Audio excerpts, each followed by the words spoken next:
ఓం శ్రీ కల్కి అగస్తీశాయ నమో నమః. 36వ దినము 108 దినముల ఆత్మగాయత్రి సాధన చేసే శిష్యులకు శ్రీ అగ్నీశ్వరుని అనుగ్రహ భాషణము. ఓం శ్రీ అగ్నీశ్వరాయ నమో నమః. అగ్ని రూపాన్ని ధరించి అగ్నితత్వాన్ని కలిగిన శివాంశ ఈశ్వరుని ప్రతినిధి అయిన శ్రీ అగ్నీశ్వరుణ్ణి మాట్లాడుతున్నాను. నా ఆశీస్సులు అనే శక్తులను కురిపిస్తున్నాను. అత్యంత అపూర్వమైన కలియుగ ఎల్లలో జరుగుతున్న ఒక మహా పెద్ద కదలికని అందరూ తెలుసుకోవాలి. 108 చతుర్యుగముల ఎల్లలో మాత్రమే పలు విధములైన అపూర్వమైన విషయాలు త్వరగా జరుగుతూ ఉంటాయి. మానవుల శిరస్సులలో చొచ్చుకొని పోయి, కరిగి, కలిసిపోయి పనిచేసేందుకు ప్రయత్నించే ఆత్మకణములనేవి శివుని కదలికలను ఈ భూమిపై వికసింపజేయును. ఆత్మలింగ పూజలు చేయుటకు మానవులు ఎందుకు నియమింపబడ్డారు?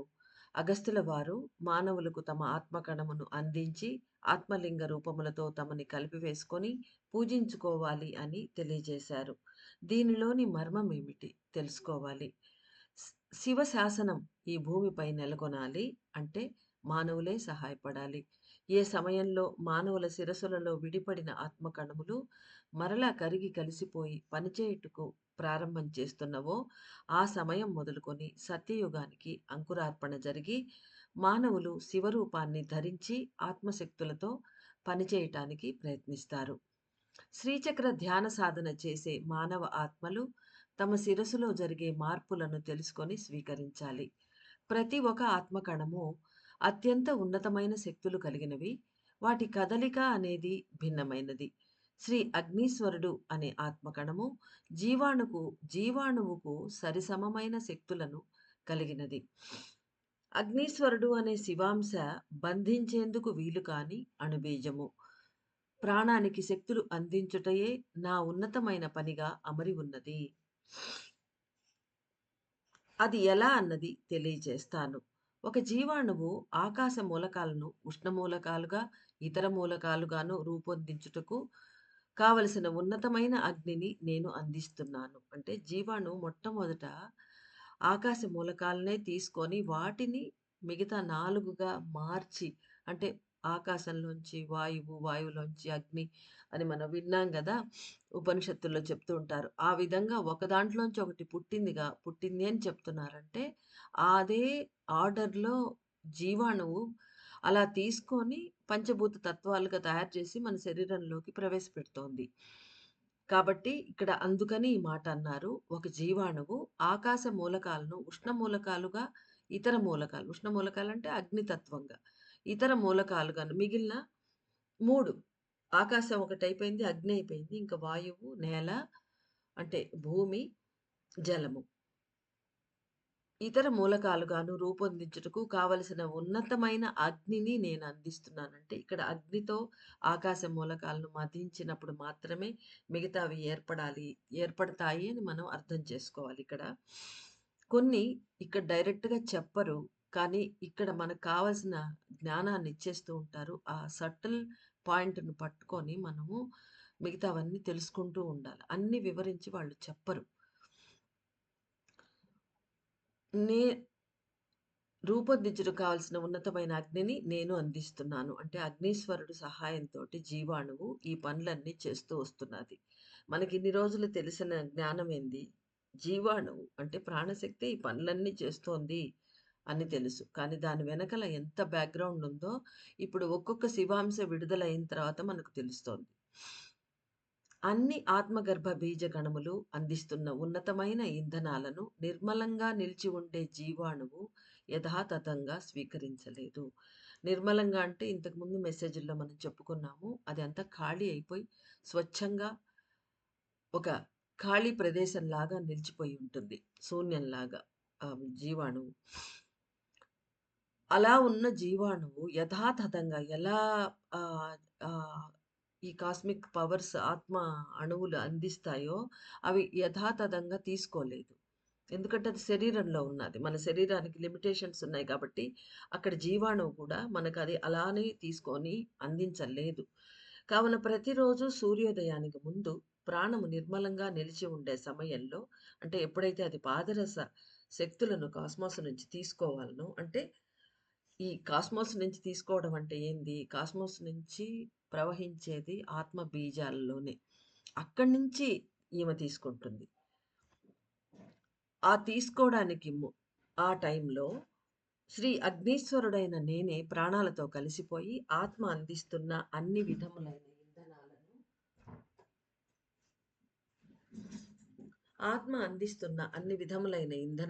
లోపలకు స్వీకరించి, ప్రాణము వాటినన్నిటినీ భిన్నమైన మూలకాలుగా మార్చుకునే వరకు జీవాణువుతో కలిసిపోయి పనిచేస్తుంటాను. అంటే దానికి టైం ఇచ్చి, అది పూర్తి 5 మూలకాలు తయారైనాయా లేదా అంతవరకు చూసి, ఈయన కలిసిపోయి జీవాణువుతోనే కలిసుండి జాగ్రత్తగా గమనించుకుంటూ పనిచేస్తాను అంటున్నాడు. కాబట్టి శ్రీ అగ్నీశ్వరుడైన నేను ప్రతిరోజు ఒక గడియ కాలం పాటు జీవాణువు వలనే పనిచేస్తూ ఉంటాను అని గ్రహించండి. ఇది ఒక 24 మినిట్స్ అట ఈ ప్రక్రియ. తెల్లవారుజామున యుగ మార్పు పనులన్నీ తీవ్రంగా జరుగుతూ ఉన్నవి. ఈ సమయంలో నా పని కూడా మారిపోయి ఉన్నది. అంటే ఇన్ జనరల్ ఎలా జరుగుతుందో అంతకుముందు ఇవన్నీ చెప్పారు పైన. ఇప్పుడు అట్ ప్రెజెంట్ టైంలో యుగ మార్పు పని చేస్తూ ఉన్నారు. కాబట్టి అవి తీవ్రంగా జరుగుతున్నాయి. కాబట్టి ఈ సమయంలో నా పని కూడా మారిపోయి ఉన్నది. శ్రీచక్ర ధ్యాన సాధన తీవ్రంగా చేసేవారి శిరస్సులలో నేను కరిగిపోయి లోపల కలిసిపోయి ఉన్నందున భిన్నమైన పనులను చేపడతాను. ప్రాణము పూర్తిగా సంక్షేపిస్తున్నందున శ్రీ అరుణాచలేశ్వర కణము జీవాణువు గూడు వలె రూపొందుతున్నది. అంటే ఇది ఒకే రోజు జరగదు. వాళ్ళు చెప్తారు, నేను ఈ విధంగా పనిచేస్తాను, నేను ఇక్కడ ఈ పనిని చేపట్టి ఉన్నాను అని ఒక్కొక్క ఆత్మకణము డైలీ మనకు చెప్తోంది. అయితే కొన్ని అణువులు బాగా క్లియర్‌గా చెప్పున్నాయి. ఇది 108 రోజుల వరకు మేము ఉంటాము. ఇది కాలక్రమేణా చాలా రోజులు పడుతుంది అని చెప్తున్నారు వాళ్ళు. కాబట్టి ఇప్పుడు ప్రస్తుతం అరుణాచలేశ్వర కణం దిగి ఉన్నది మన తలలో. అది ప్రాణం సంక్షేపణకు వెళ్ళిపోయినది కాబట్టి రోజు యాగంలో జరుగుతున్నది. అందువల్ల మన ప్రాణం సంక్షేపిస్తూ ఉన్నది లేదా సంక్షేపించినది. కాబట్టి అక్కడ లేదది. ప్రాణానికి బదులుగా ప్రాణం యొక్క గూడు మాదిరి జీవాణువు గూడు కరిగిపోతున్నది. కాబట్టి దానికి సబ్‌స్టిట్యూట్‌గా అరుణాచలేశ్వర కణం నిలిచి పనిచేస్తోంది. అయితే ఆత్మశక్తులను స్వీకరించుటకై నిర్మలంగా నిలిచి ఉండుట అనేది ఆ కణము వలన కాని పని. అంటే ప్రాణశక్తిలాగా అది పని చెయ్యలేదు. ఆ గూడు మాదిరి సబ్‌స్టిట్యూట్‌గా మట్టుకే ఉందట. నేను ఉంటాను ప్రాణంకు బదులుగా అని చెప్పాడాయన.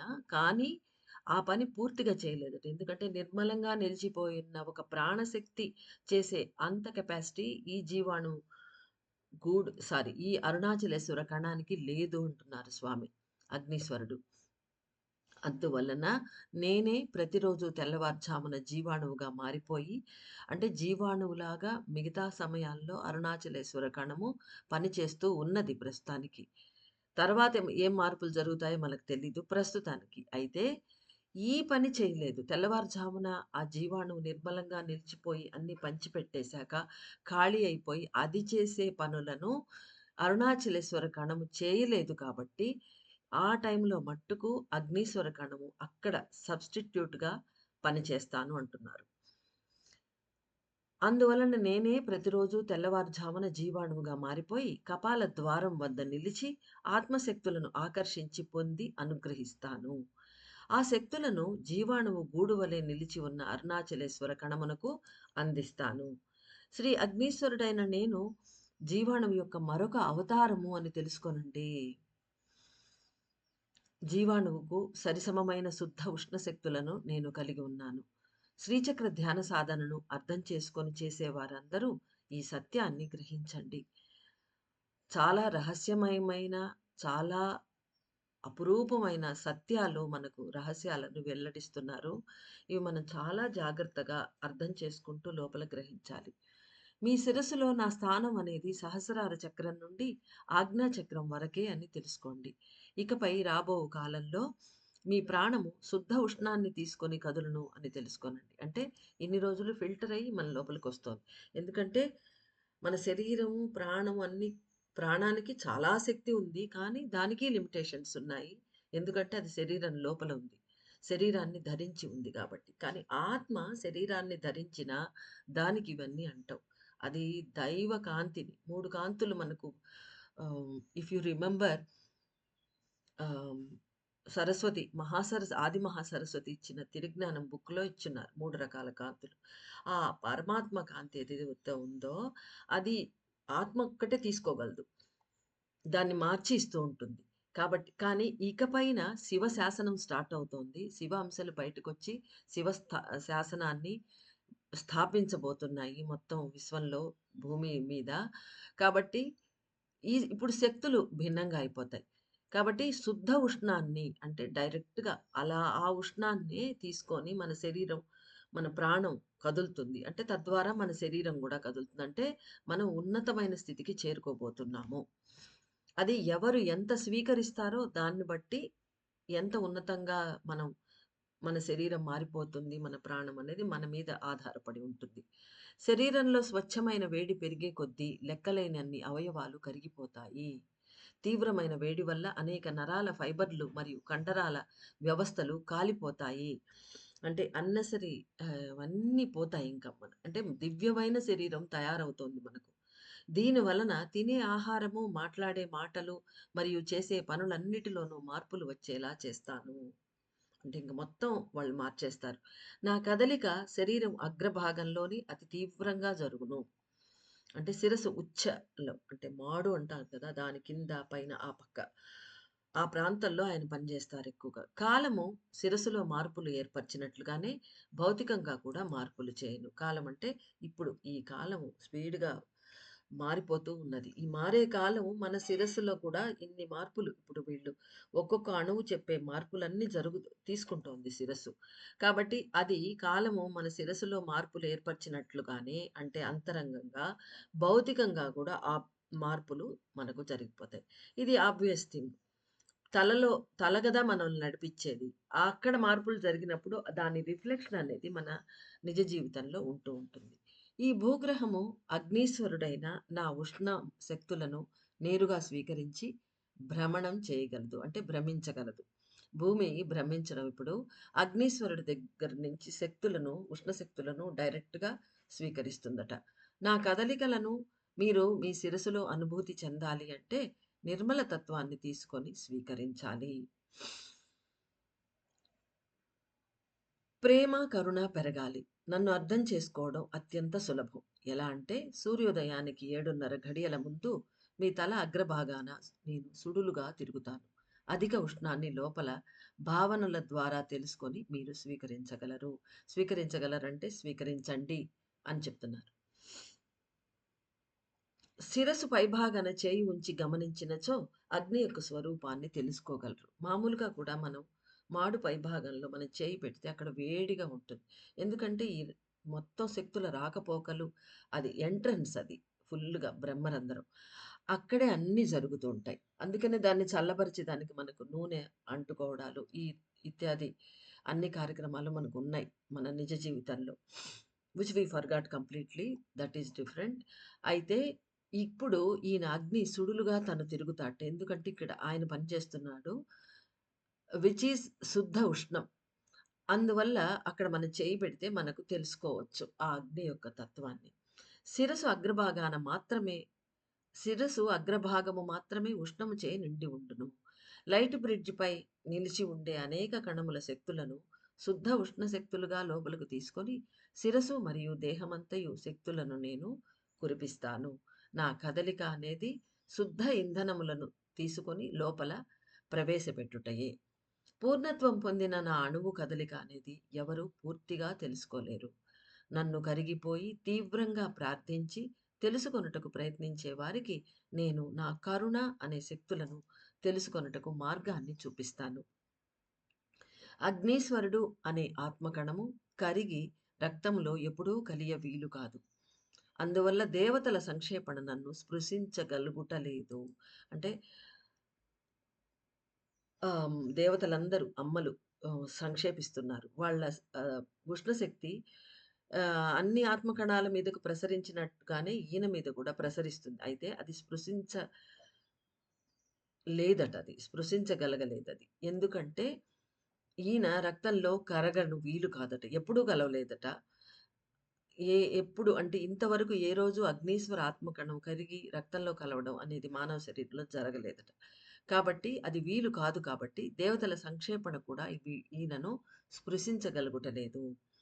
ఎందుకంటే ఒక దేవి కలిగి ఉన్న అగ్ని తత్వములో అంటే అమ్మల్లో అందరి శక్తులలో ఉండేది అగ్నితత్వం. వాళ్ళు ఇప్పుడు అగ్నిలో సంక్షేపిస్తున్నారు. బిందు స్థానంలో రగిల్చిన అగ్నిలో వాళ్ళు సంక్షేపణ చెందుతూ గడ్డగట్టిపోతున్నారు. కాబట్టి వాళ్ళ అగ్నితత్వం ప్రసరింపచేసేసి వెళ్ళిపోతారు బయట ఇచ్చేసి. అయితే ఆ అగ్నితత్వంలో ఉండే అగ్నిని కరిగించే శక్తులు, ఈయనను కరిగించే శక్తులు లేవట. ఆ అగ్నితత్వము శక్తి దేవతలలో ఉండే అగ్నితత్వము, అగ్నీశ్వరుల్లో ఉండే అగ్నిని కరిగించేంతటి కెపాసిటీ వాటికి లేదట. ఏ ఒక ప్రాణశక్తి కూడా నన్ను కరిగించలేదు. అంటే ఎటువంటి ప్రాణశక్తి అంటే ప్రతి అమ్మ ఆదిశక్తి దగ్గర నుంచి అందరూ ప్రాణశక్తిని కలిగిన వాళ్ళే. ప్రాణశక్తులే వాళ్ళు. కాబట్టి వాళ్ళు ఎవరు కూడా ఈయనను కరిగించలేరట. నేనే నా శుద్ధ ఉష్ణముతో అన్ని శక్తులను కరిగిస్తాను. రాదర్ ఈయన ఆన్ ద కాంట్రరీ ఈయన కరిగిస్తాడట అందరిని. శ్రీచక్ర ధ్యాన సాధన చేస్తూ శ్రీ అగ్నీశ్వరుని పూజించి కాంతి మరియు శబ్ద రూపముల తత్వముతో ప్రవహిస్తూ ఉన్న అగ్నిని తెలుసుకోవాలి. కాలక్రమేణా నా కదలికల వీర్యమును మీరందరూ తెలుసుకోగలరు. శ్రీ అగ్నీశ్వరుని పరిపూర్ణమైన ఆశీస్సులు.